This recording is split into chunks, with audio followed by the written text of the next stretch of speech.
Disclaimer: this episode of the Glam Room podcast with DJ Adikeen discusses gender identity and topics related to transgender community. The views shared are for awareness and conversation only, do not constitute medical, psychological, or legal advice. Experiences discussed may not reflect all perspectives within the community. Listener discretion is advised. तो आज पहली बार gloss boss glam room में हमारे पहले guest आने वाले हैं and mind you I am telling you it is going to be fab and amazing because he is India's first transman DJ. इनके बारे में मैं क्या ही बताऊँ. He is a DJ, he is the owner of a very happening place Piso Vibe Bhopal and he started his career with DJ Abhishek Mantri in 2016.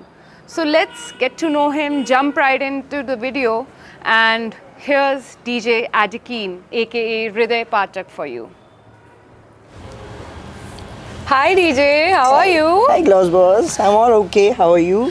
I am doing very good, and I think we both are looking very damn gorgeous and all glammed up. All glam. And welcome to Glam Room, guys. We have DJ Adikeen with us today, and aka Hriday Pathak.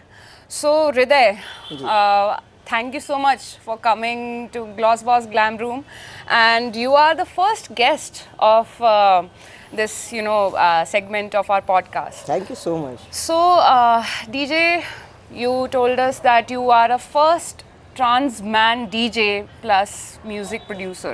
That's correct. So let's start with your personal life first. This first segment, I would like to know you first. I would like our listeners to know you first. Sure. So Hriday, for listeners meeting you for the first time, what do you want to tell about yourself to our listeners? Well, I am DJ Adikeen. I am India's first transman DJ and an owner to a very beautiful cafe, Piso Vibe, rooftop and gaming zone. And that's me. Oh, that's great. So when did you first, realize that, that there is something different in you, and you are about to start this journey of, gender identity transitioning, right? Yeah. Because I've heard a lot of people, saying कि मतलब जो इस community से belong करते हैं, they always say कि we always felt there was something misfitting in ourselves, and जो हम mirror में खुद को देख रहे थे वो हमारी reality नहीं थी. That's true. So what do you want to tell us about that in your journey? So I guess ये स्टार्ट हुआ होगा जब मैं 12-13 साल का होऊंगा. Okay. So I started feeling कुछ तो अलग है, मतलब मिरर में जब प्यूबर्टी हिट कर रही है तो you are not liking yourself. और फिर धीमे धीमे मुझे पता चला कि ये चीज़ें जो हैं I am just a trapped इंसान इनसाइड माई बॉडी. अच्छा, okay. या तो उसके बाद में मैंने रिसर्च करी है. उस टाइम पे यूट्यूब और ये सब इतने ओपन नहीं थे तो बहुत जल्दी ये चीज़ों के बारे में पता नहीं चला. तो मुझे ऑलमोस्ट 19 ईयर और 20 ईयर लग गए ये समझने के लिए कि मुझे क्या चाहिए क्या नहीं है. And that's how I started my journey. Okay, so Hriday, obviously there is a lot of emotional turmoil and physiological things that you go through while transitioning. तो जब आपने finally सोचा कि now I have the resources and now I can access the right kind of people to continue with my transitioning journey. So what was the first step that you took?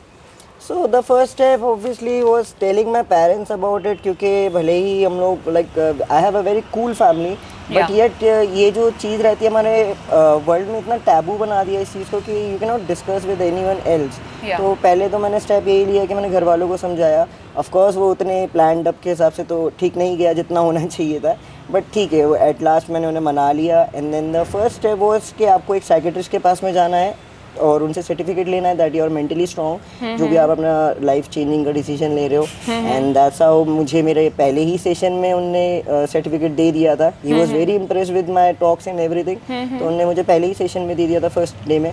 Then फिर हम hormone therapy के लिए जाते हैं. तो that is the second step. And the third steps are the surgeries जो भी आगे आती हैं. Okay, so you hail from Pune, right? Yeah. So your journey started from Pune. Yeah. So how was that? Like, what was your school life like? And मतलब कैसे मतलब आप तो obviously अब बता रहे हो कि आप reached an adult age, an appropriate age, and then you reached out. तो वो school life में क्या था जो ऐसा मतलब that you were dealing, because all the other kids, it is just girls and boys in school. So and you were feeling something different. तो वो एक नॉर्मल सेटअप में आप एक मिसफिट की तरह खुद को फील कर रहे हैं, तो what was your school life like? I want to know that. So I think so कि जजमेंट के अलावा भी मेरे अराउंड में जितने लोग थे वो मेरे नेचर और मेरे हरकतों से बहुत खुश रहते थे. So I was always a crowded इंसान के मैं मेरे साथ में मेरा झुंड रहता ही था. 10-15 मेरे सीनियर्स मेरे फ्रेंड्स होते थे, मेरे जूनियर्स मेरे फ्रेंड्स होते थे, मेरे क्लासमेट्स मेरे फ्रेंड्स होते थे. तो मेरा चाइल्डहुड तो बहुत अच्छा निकला. हाँ, कई कुछ होता है कि कुछ लोग आपके पीठ पीछे आपके बारे में बात करते हैं, फिर जब आपको सुनने में आता है तो आपको बुरा लगता है. और एज ए टीन उस टाइम पे आई डोंट थिंक सो कि उतना इंसान दिमाग से बात कर पाता है कि क्या उसे रिएक्ट करना है क्या नहीं करना है. But that's okay. I think सो सबकी अपनी लाइफों में कुछ ना कुछ ऐसी रीजंस आते हैं जहाँ पे वो एकदम आइसोलेट हो जाता है. बट ठीक है, हम जैसे उससे निकलते हैं तो ऑल कूल हो जाता है. Yeah, definitely. Were you subjected to bullying? Because see, as per my research, I've even talked to people who are trans, even trans women also, trans men, so both of them. So they were like कि हमारी जो एक तरीका था बोलने का चालने का before the physiological transition happened, तो वो थोड़ा सा different था. तो बच्चे आइडेंटिफाई कर लेते थे and they used to start poking. तो वो कभी आपके साथ ऐसा कुछ आई वोंट से कि बुलिंग हुई है, बुलिंग तो नहीं हुई है क्योंकि मेरा खुद का एक स्ट्रॉन्ग ओपिनियन और पर्सनालिटी हमेशा बाहर रहा है. तो लोग उस बातों पे तो नहीं पढ़ते थे या बट बाहर एज अ वर्ल्ड में ये हुआ है कि आई एम जस्ट, मैं टीन एज में हूँ तो मैं जानबूझ के घूम रहा हूँ तो पीपल आर लाइक सेइंग कि यार ये लड़का है कि लड़की है तो वो मैंने बहुत आई थिंक सो 500 टाइम्स के ऊपर सुना होगा लोगों से कि ये लड़का है कि लड़की है. तो सुनने में आता है but all you do is ignore कि मैंने सुना ही नहीं है वैसा कुछ. So you gave literally zero shits about them. Definitely. All right. So obviously आपको थोड़ा बहुत रेजिस्टेंस भी मिला होगा फैमिली के साइड से व्हेन यू थॉट कि हाँ अब मैं मेंटली तो स्ट्रांग हो चुका हूँ, अब मैं फिजियोलॉजिकली ट्रांजिशन करने जाऊँ. तो एक फैमिली से रेजिस्टेंस, सोसाइटल रेजिस्टेंस है ना, थोड़ा बहुत फ्रेंड्स में भी आपका एक थोड़ा बहुत एक अजीब सा एक आपको बिहेवियर देखने को मिला होगा. तो what was that like? How did you go through that? Family का तो सीन ऐसा था अनुष्का, मैं अगर आपको बताऊं तो उनका ये था कि आप आप एक फेज में हो. ये फेज है, ये टॉम बॉयिश वाला फेज है आपका, ये चला जाएगा, आने वाले टाइम में ये चला जाएगा. तो कहीं ना कहीं उनने भी मुझे ज़्यादा बोला नहीं कि उनको खुद को लगा कि एक चला जाएगा. बट जब उन्होंने देखा कि I am getting very serious about it, then थोड़े घर में मैसी स्टार्ट हुआ इस बातों पे. और जब मैंने सर्जरीज के बारे में बताया तो बिल्कुल अगेंस्ट हो गए थे. बिकॉज मॉम डैड नहीं चाहते ना आप अपने शरीर में काटापट्टी करो जानबूझ के. आई मीन आपको एक खरोच आ जाती है तो मॉम डैड वरीड होते हैं कि आपको लग गया है या एवरीथिंग, और आप यहाँ पे अब इतना बड़ा काम करने जा रहे हो अपने साथ में. बिल्कुल. तो मेरे घर में ऐसा था कि आप सर्जरी मत करवाओ, आपको जैसा रहना है वैसे रहो, बट आप सर्जरी मत करवाओ. और मैंने जैसे आपको बताया कि मेरा पहला पर्सपेक्टिव यही था कि मैं केज्ड हूँ अपनी बॉडी में, तो मुझे इस बॉडी से आज़ादी चाहिए थी जो मैंने समझी कि मैं इसे बिल्ड कर सकता हूँ. डेफिनेटली. तो वैसे ही मैंने किया है. All right. So, what has been the most affirming part of transitioning? Like the moment that made you feel, yes, this is me. I think so जब अभी मेरी जब रिसेंट सर्जरी हुई थी, आई वाज लाइक मैं just बाहर आया हूँ and every was so worried about me कि इतना दर्द होगा ऐसा वैसा. Let me tell you one thing, मुझे दर्द याद ही नहीं आया क्योंकि मैं इतना ज़्यादा खुश था कि मैं एक स्टेप क्लोज़र आ गया हूँ अपने becoming a self made man में, कि मैं एक स्टेप क्लोज़र और आ गया हूँ. जैसे मैं अपना सीने से बोझ हट गया हूँ मेरे, and I was very happy. तो मुझे लगता नहीं है कि मुझे 1 मिनट का भी उसमें दर्द या कुछ भी डिप्रेशन टाइप का फीलिंग आया था. हाँ, मतलब you took it with pride कि yes finally I am there. Yes definitely. All right. So like many young trans people look for role models in their life, right? And what helped you stay grounded to your reality and confident during those overwhelming, obviously आप mentally, आप ये भी बात मानते होंगे, mentally आप चाहे कितने भी स्ट्रांग हो जाएं बट कहीं ना कहीं एक पार्ट आता है, एक डिप आता है आपका इमोशनल वेलबींग पे भी कि भाई मतलब I need to stop, I need space. तो वो एक ग्राउंडिंग चीज़ क्या थी आपके लिए आपकी जर्नी में? आई think so, like I said कि मेरी फैमिली बहुत कूल थी, तो मेरे डैड ये बोलते थे कि अगर तुम्हें डिप्रेशन है तो कुछ नहीं, कोई दिक्कत नहीं है, आओ बॉटल खोलेंगे बैठेंगे. सो हमारी फैमिली वैसी थी. प्लस मेरे फ्रेंड्स भी काफ़ी अच्छे थे और मेरी लव लाइफ भी उस टाइम तक काफ़ी अच्छी चल रही थी. तो मैं उस टाइम के हिसाब से तो अगर आपको बोलूँ तो मैं बहुत प्लस पॉइंट पे रहा हूँ. हाँ, कई अगर आपको चीज़ों में गड़बड़ लगती थी तो मैं अपने आप के साथ में बैठा था. And I was like always like कि जो मैंने स्टार्ट किया मुझे उसे ख़त्म करना है. Yes. उससे पहले नहीं रुकना है. हाँ, Yes. बीच में थोड़ी प्रॉब्लम्स आएंगी, बट यार सीधा रास्ता किसको ही पसंद आता है. थोड़ा सा टेढ़ा मेढ़ा होना ही चाहिए कुछ. डेफिनेटली और ये बात भी है कि मतलब you have to always take the road not taken. Yeah. Right. You talked about your love life. Yeah. So I would really want to dig into that because we are here for fun and gossip. Glam Room is all about fun and gossip. So this is a gossip to us and to our listeners. So वो gossip हम ज़रूर सुनना चाहेंगे. आपकी थोड़ी सी dating life में deep dive करना चाहेंगे. तो what is your dating life like? My dating life was very very very good. क्योंकि लाइक मैंने जैसे आपको बताया, मैं हमेशा क्राउडेड में ही रहता था, मेरे अराउंड में लोग रहते ही रहते थे. Yeah. और उसके वजह से मुझे बहुत अच्छे अच्छे लोग मिले हैं मेरी लाइफ में जो मुझसे थोड़े ज़्यादा क्लोज हुए. हाँ. जिनसे मैं बाकियों से कुछ ज़्यादा ओपन हो पाया, अपनी चीज़ें बता पाया, और उनने भी मुझे बहुत अच्छी तरीके से उस बात को अंडरस्टैंड किया. तो मुझे उनने कभी ये फील नहीं होने दिया कि जो टैबू समाज में बताया गया है कि ये चीज़ नहीं होनी चाहिए या ऐसा नहीं है, मुझे कभी ये फील नहीं कर रहा है. सो आई वॉज वेरी ब्लेस्ड उस टाइम में कि मुझे ऐसे लोग मिले थे. Oh, okay, all right. So, like, what is your first move as a person? Ki, if you like this particular girl, so what is your first move towards them? Ki, what do you do? कुछ तो unique होगा. Because you have been on the both sides of the platter. So Very plus because point. I can definitely understand that you understand कि what the other gender likes. Yeah, exactly. तो वैसे तो यार मैं बहुत cool हरकतें करता रहता हूँ, बनता हूँ, बट मैं ऑनेस्टली जब मेरा वो क्रश मटेरियल सामने आ जाता है तो मैं बिल्कुल एकदम फुस्सी बॉम्ब हो जाता हूँ. मैं कुछ समझ नहीं पाता. वो एक्चुअली वो शाहरुख खान जैसे बस मेरे पीछे वायलेंस बजते रहते हैं. आई एम लाइक कि मैं अब क्या बात करूँ उससे. मतलब आई जस्ट लाइक कि वो जैसे अपने आप से बात कर रही है या जो भी हो, तो बस वैसे ही है. बाकी बातें अपने आप ही हो जाती हैं उस टाइम पे जैसे स्टार्ट करना होता है. Did you ever date somebody before you transitioned? Yeah, so I was having my first girlfriend in the 6th standard. Oh, Yeah, sixth Gen Z standard. का competition. Definitely. So, obviously there are myths and stereotypes around trans men and trans women. What is that one myth that you wish कि immediately सब भूल जाएं, मतलब एकदम about trans men? Maximum मैंने जो लोगों से सुना है और समझा है, उनको ये लगता है कि यार ट्रांस मैन और trans women can only date inside the community. और एक ट्रांस मैन एक ट्रांस वुमन को ही डेट कर सकता है या ऐसे ही आपस में ही होता है. Like you have no idea कि एक ट्रांस मैन या एक ट्रांस वुमन कितने बढ़िया तरीके से डेटिंग्स में है. Because they have that super power ना. एंड पीपल आर क्यूरियस कि क्या है, क्या कैसे होता है, ये फलाना ठिकाना. तो उसमें हम थोड़े से जैकपॉट पा लेते हैं कि सामने वाला ऑलरेडी हमसे बातचीत उस लेवल पे कर रहा है. इंटरेस्ट अगर मैं चाहता हूँ कि मुझे आप में इंटरेस्ट है, तो मैंने आपको एक ऐसी स्टोरी बताई कि आपको ऑलरेडी मुझ में वो जानने के लिए इंटरेस्ट बिल्डअप हो चुका है. So you are a storyteller. या तो आप जैसे जैसे मुझसे बात करोगे, आई एम श्योर कि तो आप डीजेइंग के साथ, गाइस डीजेइंग के साथ ये स्टोरी टेलिंग भी करते हैं. So like obviously there is a lot of ups and downs in dating life. There is a lot of ups and downs in an क्या होता है ना कि ये जो trans community, because it is still growing. Yesterday my parents were seeing Tali, if you know that Gauri Shinde के ऊपर ये OTT series बनी हुई है. She fought a lot for her identity. She was Ganesh before, then she became Gauri, and then she fought for the rights. Yes. So definitely उनके लिए भी एक बहुत emotional. Obviously you were not on that part, but obviously आप अपने लिए तो protest करते ही हो इस चीज़ में.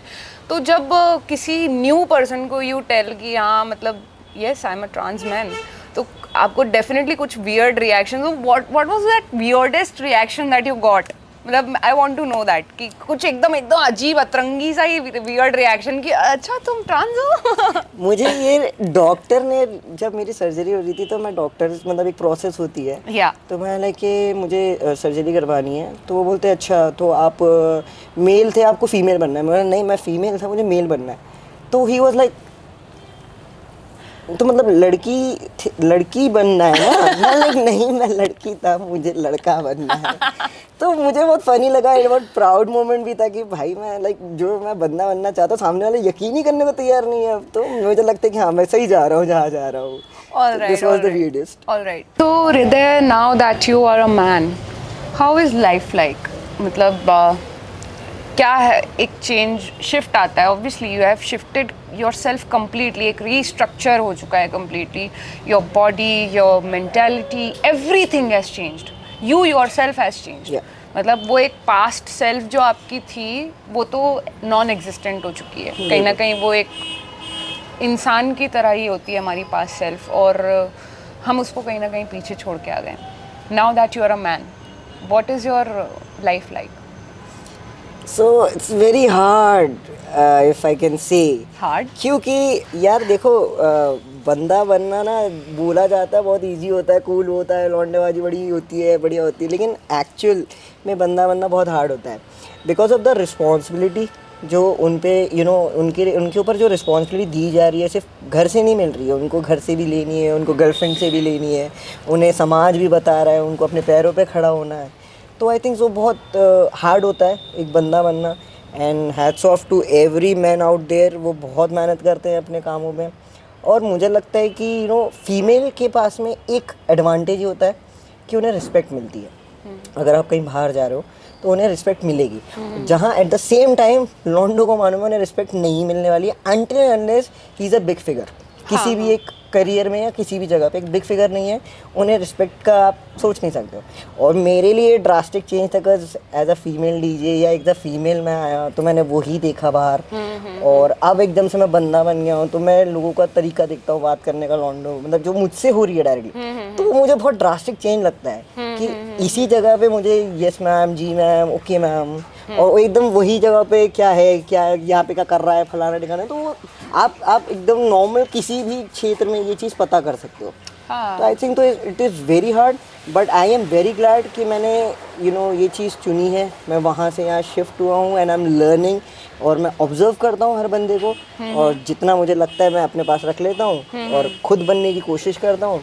और बाकी जितना नहीं हो तो फिर एवरीवन इज़ आउट देयर, उनका खुद का अलग अलग पर्सनैलिटी होता है. So basically it is same for the trans men as it is for cisgender people, right? तो मतलब जो hardships एक normal बंदा बिल्कुल बिल्कुल trans man are men's only, cis men only type में. देखो उनके भी हार्ट ब्रेक्स हो रहे हैं, उन्हें भी करियर में ऊपर नीचे हो रहा है, उनके भी घर से गालियाँ पड़ रही हैं, तो एवरीथिंग इज सेम. सिर्फ एक ये वर्ड जो ट्रांस मैन और सिस मेन है यही अलग कर रहा है आपको, इसके अलावा आपको कुछ अलग नहीं कर रहा है. Definitely, definitely. Okay. One last question about your personal thing, कि you are Hriday in personal life. एक alter ego होता है, मेरा भी एक alter ego है. Like today I am looking like Monica, oh my darling, and another day I will be looking like a homeless person. So, but yes, I do have alter egos. I deal with them. You might be having that with your professional life, right? And that's what I'm assuming, and I want you to confirm that if it's true or not. तो जब हृदय पाठक side में बैठ जाते हैं और DJ एडिकीन enter करते हैं, so what is that like? तो हृदय is like a very sweet and शांत किस्म का, नॉट शांत, नॉटी तो है वो भी, लेकिन मतलब थोड़ा सा कम वाला. बट जब एडिगन आता है तो एडिगन का एक रुतबा अलग हो जाता है. मतलब ऑलरेडी एक एटीट्यूड इनबिल्ट आ ही जाता है फेस पे कि attitude and the all style and the clothes and hair tattoos करवाना, रिंग्स पहनना, पियर्सिंग करवाना, एवरीथिंग शुड बी एकदम ग्लैम में, full on glam. At the same time जैसे आपने बोला होमलेस वाला हृदय, वही हाफ पैंट में घूम लेगा ऐसे वैसे, कोई फर्क नहीं पड़ रहा है कौन क्या कह रहा है, कैसे देख रहा है. माय मॉम मुझे हमेशा चिल्लाती है तुम अच्छे, तुम ओनर हो, एक जगह के कैफे का ओनर हो, थोड़े अच्छे से घूम लो. मैंने कहते क्या फ़र्क पड़ता है यार. Yeah, definitely you get tired of that sometimes. तो thank you so much, Hriday, for talking about your personal life. Thank you Let's so move on much. to the next segment and let's know about his DJing career and music production. So, Pisa. this is the next segment, your career in DJ and your music life. Sure. तो I want to know, कहाँ से आपको वो calling feel हुई कि यार I want to make my career in music और मुझे डीजे बनना है? ये क्या, कैसे, कहाँ से आया थॉट आपके अंदर? ऑलरेडी आप ट्रांजिशन भी कर रहे थे, बहुत सारी चीज़ें चल रही थी, उसके बीच में यू हैड दिस कॉलिंग, या मतलब एक प्रोफेशन चाहिए था क्या? What was that? वो स्टोरी जानना चाहती हूँ मैं आपकी। सो ये मैं आपको बताऊँ, एक वो जो होते हैं ना बच्चे के, कभी वो चाइल्डहुड ड्रीम होता है कि मैं पायलट बनूंगा या मैं डॉक्टर बनूंगा, ऐसे पता नहीं मुझे क्यों लगता था कि मुझे बस म्यूज़िक में घुसना है, मुझे बस। और मैंने फिर पता किया क्लब्स और ये सब मतलब दिखते थे अपन उस टाइम पे 9XM और ये सब आता था, तो उनमें क्लब्स दिखाए जाते थे, डीजेस दिखाए जाते थे, तो मुझे वो डीजेस बड़े फैसिनेट करते थे। अच्छा। मैंने लाइक ये बनना है जो बनना है। और फिर मैंने मम्मी से बात करी, टुक मी 7 years उनको मनाने के लिए, क्योंकि हमारे इंडिया में डीजेस और ये सब एक हॉबी में है, लाइक राइट, कि सिंगिंग हो गया या डांस हो गया, ये सब हॉबी वाली चीज़ें हैं, ये आपका करियर नहीं बन सकती है। हाँ। तो लेकिन मैंने बोला यार मुझे तो करना है इसमें। इंडिया में बहुत ये मिसकंसेप्शन है यार, म्यूजिक सिंगर बनना है या हॉबी की तरह कर लो, हॉबी की तरह कर लो, लॉयर बन जाओ, डॉक्टर बन जाओ, इंजीनियर, बस ये 3-4 के आगे मतलब करियर है ही नहीं लोगों के पास में, ऐसा। हाँ, मतलब इंडियंस का थॉट प्रोसेस थोड़ा वैसा जाता है, इंडियन हाउस होल्ड्स का थॉट प्रोसेस थोड़ा वैसा जाता है। तो कहाँ थे आप जब ऐसा आपको कॉलिंग आया कि हाँ डीजे बनना है मुझे? तो मैंने आपको बताया, जैसे मैंने वीडियोस में देखता था, फिर मैं एक दिन मरीन ड्राइव पे बैठा था मेरे कॉलेज के टाइम में, इट वाज अराउंड 2013 और 14। ओके। ठीक है, तो मैं वहाँ पे बैठा था ना, I was crying like hell, एकदम बेबी जैसे कि मम्मी मेरे को बनने नहीं दे रहे हैं, ऐसा वैसा। मैं अपनी वर्थ जानता हूँ कि मैं 500 रुपये कमाऊँगा, 500 का 5000 बनाऊँगा, 5000 का 5 लाख बना सकता हूँ, आई नो माई कैपेसिटी और ये या फिर कुछ दिन बाद ऐसा हुआ कि मैं जस्ट टीवी के सामने प्लेट रखने जा रहा था और ऐसा खड़ा था और अबव एंड बियॉन्ड का कॉन्सर्ट चल रहा था, और मैं बहुत एकदम आँच भरी निगाहों से देख रहा था। मॉम जस्ट मेरे सामने पीछे बैठी थी सोफे पे, और वो सडनली बोलती हैं, जा सिमरन जा, जी ले अपनी ज़िंदगी। And I was like what, क्या हुआ है? और मैं पूरे घर में सोफे पे दीवानों पे चढ़ चढ़ के पागल हो गया मैं, एकदम दैट डॉगी होता है ना, वो एकदम एक्साइटमेंट में ज़ूमीज़ आ जाती हैं। तो मैं वैसे बन गया, and that's how I started my career. I learn from Abhishek Mantri, बहुत बड़े डीजे हैं वो हाउस के, और उनने मुझे लाइक शाउट आउट टू अभिषेक मंत्री, या बिग शाउट आउट टू अभिषेक मंत्री, और उन्होंने मुझे बहुत अच्छी तरीके से गाइड किया है, सिखाया है, ही वाज परफेक्ट मेंटोर उस एनर्जी को एक प्रॉपर डायरेक्शन देने के लिए। सो बेसिकली मतलब you found your guide in DJ Abhishek Mantri. Alright, सो मतलब एक होता है ना कि एक कुछ सुन लेते हैं हम सेट्स, या कुछ लोगों को देख लेते हैं हम, जैसे कि चेन स्मोकर्स हो गए, और भी लोग होते हैं, डेविड गेटा हो गए एंड जस्टिन टिम्बरलेक हो गए। तो कुछ तो कोई सेट ऑफ आर्टिस्ट है जिसने आपको ड्रॉ किया अपनी तरफ कि हाँ ये कहीं ना कहीं मेरी म्यूज़िक की वाइब है? आई थिंक सो। मैं आपको इस पर्टिकुलर सिनेरियो में एक मेंटोर नहीं बोल सकता हूँ, क्योंकि मुझे ये लगता है कि मेरे अराउंड में जितने भी हैं, जो भी मैं ट्रैक सुन रहा हूँ, सबकी एक यूनिक आइडियाज़ हैं, उनने उनका जो इमेजिनेशन उस ट्रैक में उसको प्रोड्यूस किया है। मुझे लगता है प्रोडक्शन एक सबसे प्यारी चीज़ होती है, जो एक इंसान अपने हाथों से प्रोड्यूस कर रहा होता है, वो पूरा उस ट्रैक को बना रहा होता है। तो एवरी अदर आर्टिस्ट, आप एकॉन ले लो, आप एनरिके ले लो, आप वीकेंड ले लो, आप डेविड गेटा, मार्टिन गैरिक्स से आप कोई भी ले लो, आप मोनोलिंक ले लो, सबके एक अलग अलग पैटर्न है, बट एवरी आर्टिस्ट, उनका जो भी ट्रैक्स आ रहे हैं वो बहुत ही ब्यूटीफुल तरीके से कंस्ट्रक्ट किए जाते हैं। तो मुझे वो बहुत रिस्पेक्ट लगता है कि किसी ने एक इमेजिन किया था ये ट्रैक को ऐसे बनाना है, और फिर वो ट्रैक क्या बन के आता है, तो वो बहुत खूबसूरत जर्नी होती है। Definitely making a track from scratch completely, like there is no pre production और कुछ ऐसा कुछ पहले से बना हुआ साउंड नहीं है। द बीट्स के उसमें बीट्स कितने टाइप की बीट्स होती है, पर हमको अगर यही बीट चाहिए, फिर उसमें यही स्नेयर चाहिए, फिर उसका इंस्ट्रूमेंट यही होना चाहिए, फिर उसके वोकैबुलरी वो होनी चाहिए, बट जो भी हो, ईच एंड एवरीथिंग वो इंसान सोच रहा है और बना रहा है। तो वो बहुत अच्छा लगता है मुझे ये सोच के कि लाइक हमारे इंडियन आर्टिस्ट में भी इतने बढ़िया लोग हैं, they are doing absolutely fire. I want to hear about Indian artist, किसको आपने देखा कि this is amazing? I think so Sarthak जो है इंडिया इंडस्ट्री में है, उनने स्टार्ट ये किया था विद द इंडियन फ्यूजन, तो उनने जो इंडियन इंस्ट्रूमेंट्स हैं उनको हाउस म्यूजिक में कन्वर्ट किया और एकदम से उसका ट्रेंड सेट हो गया that you know Indo house आया, दैट एफ्रो हाउस आया, ये सब ऐसे ही स्टार्ट हुए थे। और बहुत सारे हैं हमारे इसमें, अख्तर हो गए हैं, ठीक है, आप राजीव ले लो, आप कोई भी ले लो, मतलब एवरी आर्टिस्ट, चेतक हो गए, ये बहुत बड़े बड़े आर्टिस्ट हैं एंड दे आर लिटरली एक इंडिया इंडस्ट्री डीजेइंग को उठा रहे हैं, वो वर्ल्ड पे लेके जा रहे हैं। एफ्रो को भी अगर आप ले लो तो एफ्रो भी अपने इसमें से ज़्यादा ही इंडिया में आ रहा है। Okay, so what is Afro? You talked about Afro and Indo music, Yeah. right? So what is that? तो बेसिकली अफ्रीकन म्यूजिक जो होता है, अफ्रीकन बीट्स जो होती हैं, उनका एक अलग ही साउंड होता है, राइट? तो उसी साउंड को हाउस में कन्वर्ट करते हुए फिर एफ्रो सॉन्ग बनता है। अगर आप इंडो हाउस की बात कर रहे हैं तो इंडियन क्लासिकल इंस्ट्रूमेंट्स जो हैं, आपको उसको जो टचअप दे रहे हैं वो हो सकता है।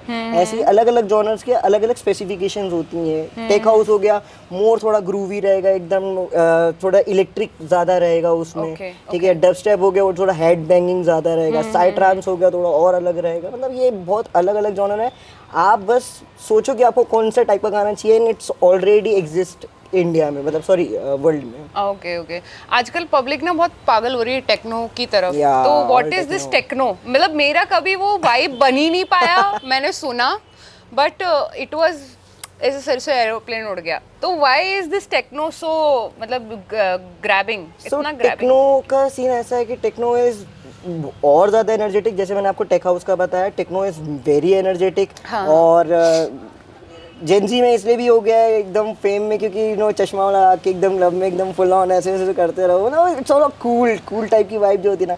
जैसे आप हिप हॉप बोलते हो तो हिप हॉप में ये ऐसे ऐसे कर लो, you know it's all cool thing, वो आपके अंदर से निकल रहा है। इसी टेक्नो में आप अंदर से धक धक ढंग ढंग ढंग। या बट टेक्नो में भी दो अलग अलग टेक्नो होते हैं, एक हार्ड टेक्नो होता है और एक मेलोडिक टेक्नो होता है। तो आई लव मेलोडिक टेक्नो, और मैं बहुत श्योर हूँ कि मैं आपको अगर अपने मेलोडिक टेक्नो का सेट सुनाऊंगा तो जो आपका टेक्नो से प्यार नहीं हो पा रहा है वो उसमें कन्वर्ट हो जाएगा। So is it a little softer than techno? little softer. Okay, all right. So like what, like see, you talked about so many people, you talked about so many, you know, different genres of music that that are there in DJing, right? So what has been your, like, you have done numerous gigs, right? Yesterday we were talking, you told me about your I've gigs done and everything. 900 above gigs Damn. in my like 10 years of. Damn. So what was your memorable gig? Like आप जिसको याद करके बोलते हो कि yes, this is the gig that you know मैंने feel किया वहाँ पे जाके कि यार this is something else, this is surreal. तो मैंने जैसे आपको मरीन का अपना किस्सा बताया कि मैं रो रहा था और मैंने बोला था 500 का 5000 ये सब कर सकते थे। इन 2020 I started in 2016 and in 2020 I got this gig of new year, जहाँ पे आई वाज लाइक ऑलरेडी मैंने जो अपना मनी का वो किया था तो वो मैं ऑलरेडी अचीव कर चुका था, तो that was a good part for me. But सबसे ज़्यादा प्राउड मुझे तब हुआ that I was playing for 5000 people and I was about, मतलब हमारा स्टेज इतना ऊपर होगा, क्राउड यहाँ होगी, and you know 5000 people in front of me. मेरा 9 बजे सेट ऑन हुआ and by 9:30 everyone was on floor, सब फ्लोर पे थे। एंड आई वाज लाइक कि आधे घंटे में न्यू ईयर की नाइट पे अगर अपन ने यूँ सबको लेकर आ गया है, और plus now people are like photo निकाल के ना, you know they were like ये डीजे एडिकिन and you know chanting my name and you know waiting कि मैं जब उससे नीचे उतरूँ तो सेल्फी लिया जाए। तो आई स्टिल रिमेंबर कि मैं वहाँ पे खड़ा था, आई वाज लाइक एकदम से सब शांत हो गया मेरे लिए और मुझे सिर्फ गूज़बम्स आए कि यस, मैंने जो सोचा था वो मैं अचीव कर लिया हूँ। That was the finest moment in my life. So apart from you know you being a trans man in this industry, और भी फीमेल डीजेस भी होते हैं, मेल डीजेस भी होते हैं।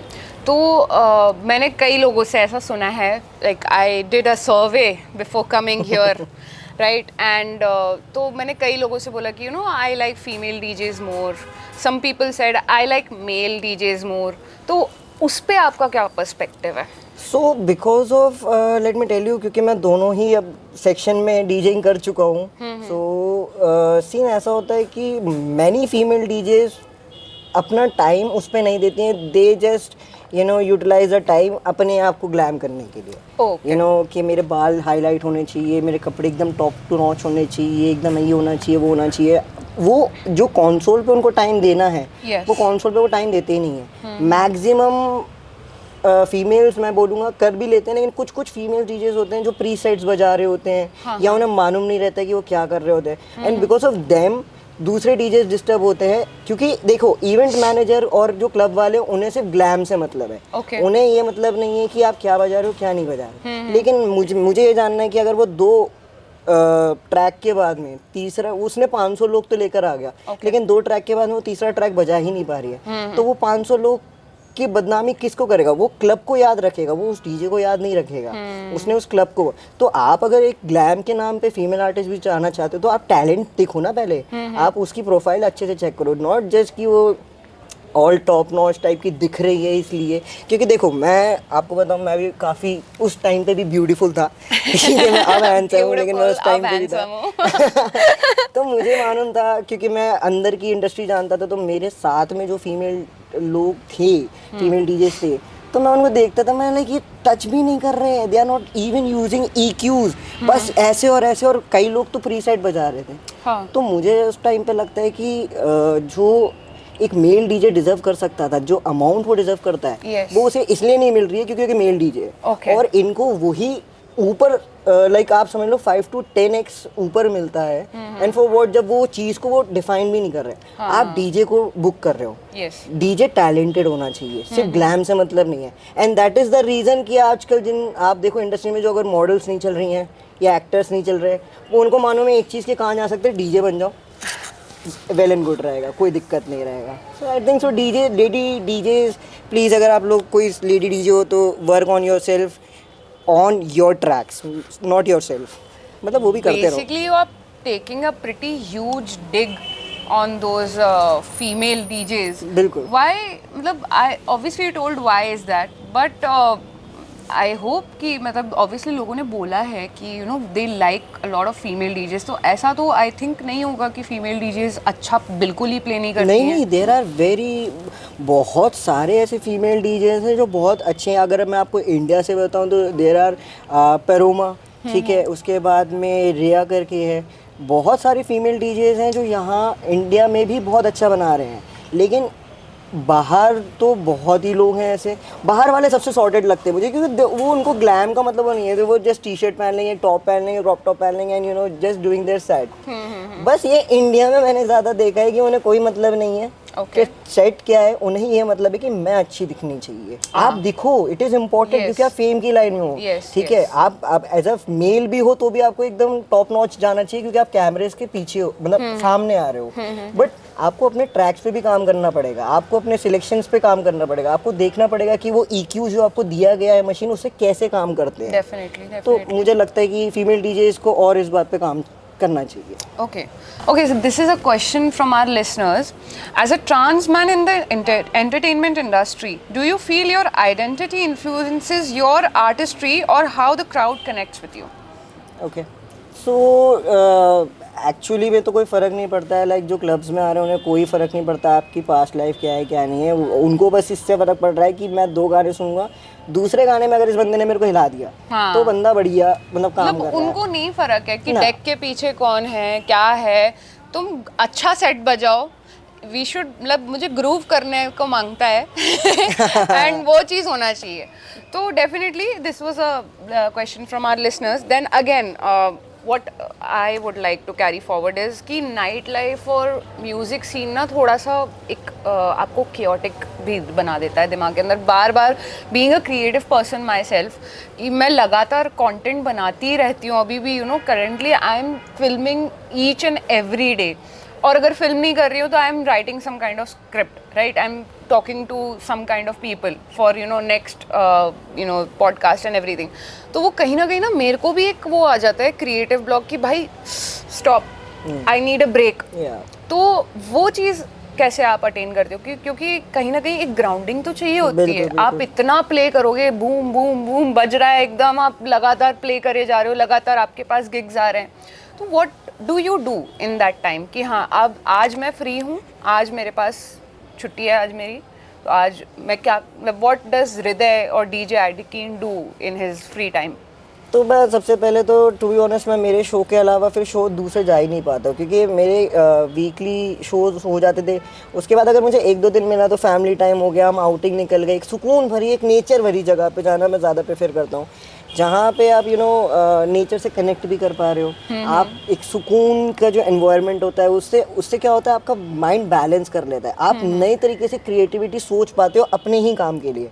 बट इट इज़ डेफिनेटली कि आपको एक ब्रेक लेना चाहिए। आप ऐसा नहीं हो कि आप सिर्फ अगर बजा रहे हो तो आप एवरीडे बजाओ। हाँ, प्रैक्टिस होना चाहिए एवरीडे का आपका। आप एटलीस्ट अपने जो भी आप काम करते हो उसमें 1 या 2 घंटे आप उसे दो, बट ऐसा नहीं है कि आप पूरा ही पूरा उसमें घुसते रहोगे, क्योंकि वो आपको बिता देता है।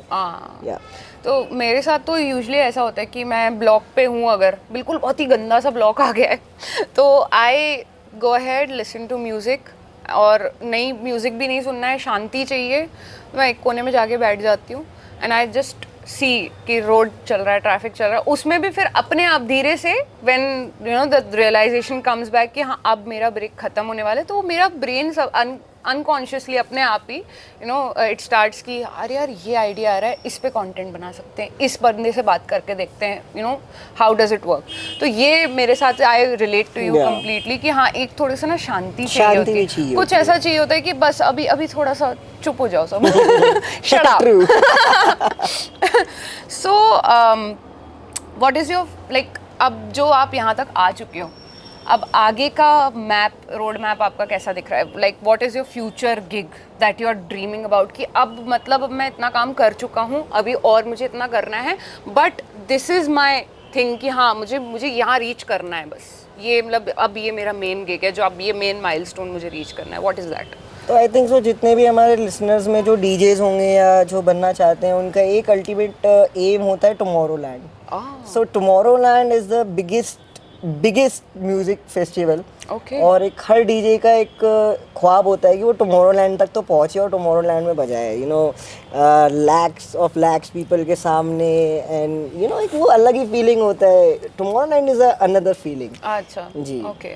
सो टुमारोलैंड के बारे में बाय द वे मुझे पता चला था अपूर्वा माखीजा की तरफ से, because I saw her account and she went to Tomorrowland. I absolutely do not have any idea, because these Gen Z people are actually, I am very thankful to Gen Z, and because क्योंकि वो नई नई चीज़ें रोज लेके आते हैं। Gen Z इसमें काफ़ी ज़्यादा मतलब नई नई चीज़ें भी एक्सप्लोर कर रहे हैं, plus they are very open कि जो हमारे टाइम पे जो ट्रांजिशंस के बारे में हम बात नहीं कर पा रहे थे बिकॉज ऑफ Gen Z, और क्योंकि उनका जो सोच विचार है, उनका जो सोचने का तरीका है, इट इज ऑलमोस्ट लाइक कि देखो यार जियो और जीने दो, ठीक है।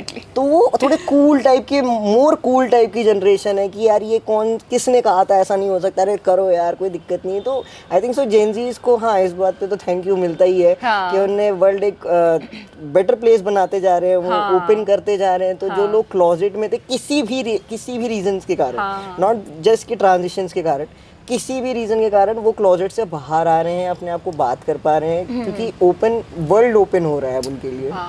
डेफिनेटली एक कॉर्पोरेट में भी, कल्चर में भी हम देख रहे हैं कि कहीं ना कहीं they are being vocal about their thing. अब ना वो लोग बोल देते हैं कि सी आफ्टर 6 और after 5 I will not pick up your call.